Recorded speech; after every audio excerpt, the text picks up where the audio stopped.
अगर खतरे की कोई बात नहीं तो सिस्टम क्यों तब्दील कर रहे हैं? ये तो तुम्हें अली ही बताएगा। तुम ठीक कह रही हो बैरन। हिकमत अंकल की मौत से लगता है कि मामला कितना सीरियस है। मैं नहीं चाहता कि वो इस घर तक भी पहुंच जाए। पुलिस उन्हें हर जगह ढूंढ रही है, लेकिन मैं किसी भी तरह का रिस्क नहीं लेना चाहता। अली, इतनी डिटेल में क्यों बता रहे हो? मैं बच्ची नहीं हूँ बाबा, मैं इस सारी सिचुएशन को समझ सकती हूँ। उन्होंने आपको जान से मारने की कोशिश की और वो दोबारा भी कुछ भी कर सकते हैं। वो लोग सिर्फ ये टेंडर जीतना चाहते थे, अब वो खत्म हो चुका है। उनके पास मुझे मारने के लिए वजह नहीं है कोई। अब ठीक है? ऐसा नहीं है, मैं जानती हूँ आपको बाबा। अभी वो सिर्फ मौखर हुआ है और आप उसे जीतने की पूरी कोशिश करेंगे।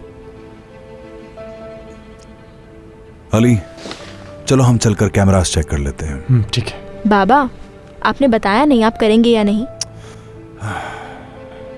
मैंने अभी उसका फैसला नहीं किया, ठीक है?